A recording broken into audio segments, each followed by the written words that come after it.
soon, but I think we're ready to go here. So up next, we have Sentri, and I'm very excited here. Hi there. Hi, how You are have you? 6 minutes. You ready? Great. Yes. All right, let's go.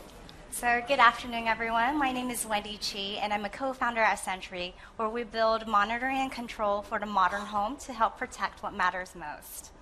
In the past several years, I've lived in 6 different cities across 3 different continents and nearly 10 different homes.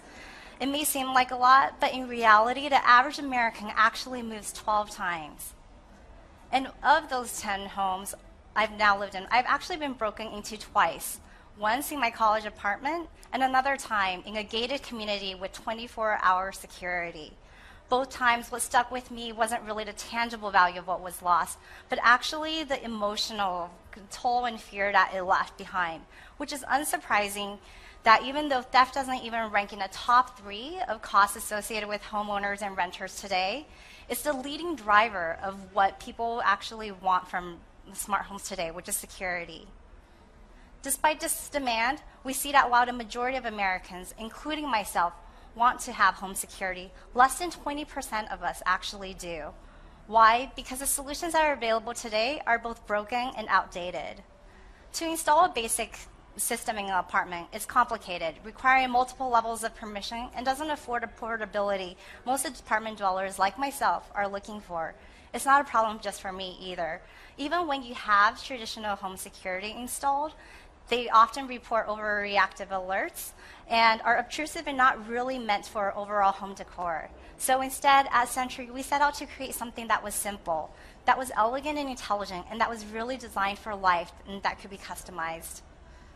So letting us to create Sentri, an all-in-one solution to know and control your home from one single destination.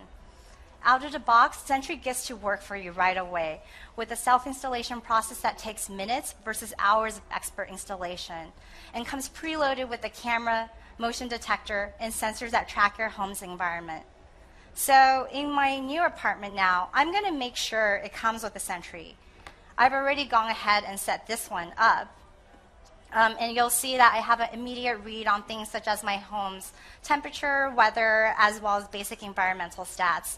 It also comes with a mobile app where I can see the same stats on my phone as well.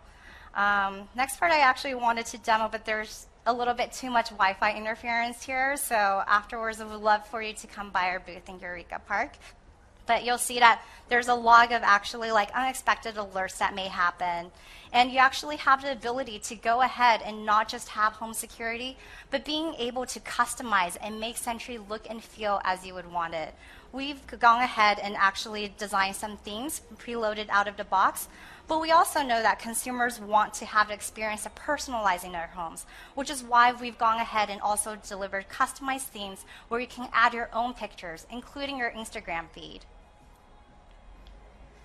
And because knowing is really only half the equation, we've also gone ahead and given you the ability to connect and control different devices, including your Nest, Philips Hue light bulb, and Belkin Wemo Smart Switch. Sentri is committed to bringing really the highest level of products. Sorry, technical difficulties. We're really committed to bringing kind of the highest level of product to market. In our company that was born global with footprints in both Taipei and San Francisco. Our manufacturing and engineering is actually based out of Taipei, the heart of consumer electronics, whereas we're really building our market here in the US. We built Sentri really for the modern household and for people who care about the safety of their homes and having that portability and being able to take this solution on to go with them. And from our earliest Kickstarter backers and customers, we've seen 2 segments that really popped, which is the urban dweller market as well as pet parents. People who want to have home security and want to know what's going on, but have never really been able to have that available to them in a portable solution. And our business is really one of hardware as a platform where the Sentri unit is just a beginning. We'll also be offering cloud video recording and media archiving services. And because our platform is built on top of Android developers will actually have an opportunity to build custom apps on top of the Sentri device, giving them the ability to really engage with audiences in a home like never before. we've been working really hard and fast to bring Sentri to market. And really the past 8 months, we've not only started development, but actually sold roughly $400,000 worth of products through Kickstarter, where we rank among the top 1% of all projects to date. So now we're really excited to come up with pre-orders for the general public for only $299 at a fraction of the cost of traditional security systems.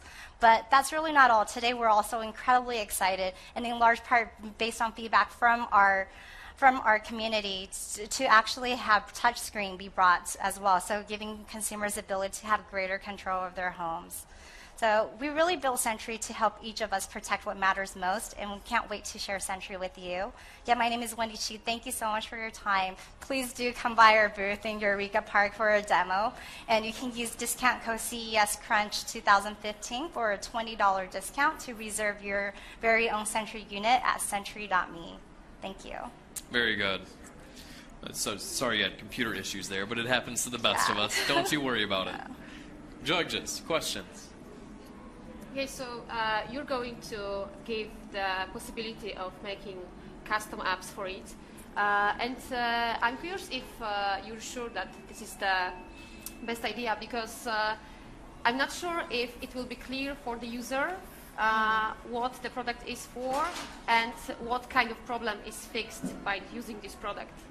That's a really good point. I mean, I think that that's why, like, when we start with the product, we come at it from an approach of home monitoring. But what we see is, like, a lot of times with these gateway products, you start with one use case, and you'll want to think about, like, different use cases beyond that. So that's why we've really built Sentri to have that flexibility to adapt to different types of situations. And apps gives everyone an opportunity to kind of, like, build use cases that, like, we either haven't thought of, or we just really don't have the bandwidth to build as well. You're entering a really crowded space. We are. And there's a lot of home security, home monitoring devices that are entering that space. How are you going to try and differentiate yourself? And also the second follow-up is, why you already are in Taiwan, why launch in the US market first? Is it that far ahead of what's going on in Taiwan? Those are two great questions. Yes, one, this is a very crowded market. There's a lot of kind of like products in this space right now. But what we've also really seen is that there's a demand for kind of like lifestyle products. And that's where we see our product being very different. We're not just kind of like a home security monitoring company. We're really about giving people the ability to customize and build their homes and personalize it in a way that like products on the market frankly haven't been able to do. And secondly, in terms of why we're looking to start our consumer market here in the US is because this is where kind of like the smart home revolution is happening, and we want to build a brand. We don't just want to build a product, and to build a brand, to build a really powerful brand, we think that like starting in the US gives us that opportunity. So with the Kickstarter campaign you mentioned that you did about 400,000 in orders. What was the offer that you had on Kickstarter? So our early bird offer was $199, but it went up, and that sold out within the first 24 hours, and then we upped it to $249. Okay, and what do you think it'll cost you to build each of these, either bill of materials, fully landed cost? Our BOM cost is about $120 right now, and so that's kind of part of the value of having our team actually be based out of Taiwan and the US being really close to the heart of manufacturing. And with kind of like further production runs, we're targeting a BOM cost of less than $100. So one of the things that I'm curious about is similar to where I think the other judges might have been headed with this is there's so much functionality that you're looking to build into it. So putting aside the costs of it, you talk about it being for home security is kind of the main area you want to go in. But when you look at it, you see the device, you see the screen. It looks like something that's closer to Instacube or picture frames that are out there. How do you think about those too? And like, did you learn anything from the Kickstarter campaign that gave you indication that maybe your customers, even though you think it's home security, might be buying it because they want something that's more like a picture frame or a front end for Instagram? Yeah, I think that's definitely, there's actually a combination there, because I think that like for a lot of people, they wanted to look for a system that would provide that basic home monitoring, and what really won them over was that lifestyle, and that actually that like being able to use it as a picture frame and using it as like being able to customize it depending on the day, depending on where you lived. And so those two elements, I don't think they're necessarily like conflict. But we do see ourselves as a lifestyle brand. I mean, that's, from my experience, right, with Beats and everything, I mean, it's a real discipline when you're building hardware not to over-feature it and not to fall in love with sort of what you're building and the promise of what that is. And it's simple is better. So you want to do that one thing and do it incredibly well. Digital picture frames, by the way, were a failure for the most part, right? So you want to really think about who's your audience in phase one, nail the proposition, do it better than anyone else is doing it, and then see where you're going. To try and build, even in your pitch, I thought, my God, she's trying to do everything. Like, this is so hard and so complicated, and that's why also your BOM is very high, the product. So you might want to think about what's the core essence of what you're trying to do, nail that, and then think about a roadmap and adding or building in on a platform that is extensible in future revs, but not trying to do everything out of the gate. That's good advice. Great. Any other questions? When will first deliveries happen? In the middle of this year. Middle of this year. And what do you see as the channels going forward? So the distribution channels. Do you plan to go direct? Do you plan to go into any retail, brick and mortar retail? How are you thinking about phasing that? That's a good question. We're actually starting first going to direct on e-commerce. And as well as building out actually B2B relationships because of the fact that we have a screen, the BOM cost is higher. And so that having more B2B type of like channels allows us to have a little bit more flexibility, and we actually see that there's a great demand for it in that vein as well. So going retail is something that like we plan to push off a little bit later on. And to actually complement that, we also see there's a huge demand actually for services, so which is why we see it as hardware as a platform where you can actually build services on top of it, such as like cloud video recording, where we see kind of like a conversion rate of approximately 40%. And just last question, is that the form factor, that's the size? It's going to be smaller and thinner, actually.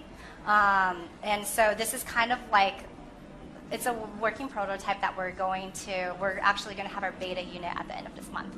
And the only reason I'm saying that, if it's home security and monitoring, it should be pretty invisible and kind of like, this now competes with other things. So, and as getting it smaller, your BOM cost is going to go way down, your screen size is going to go down.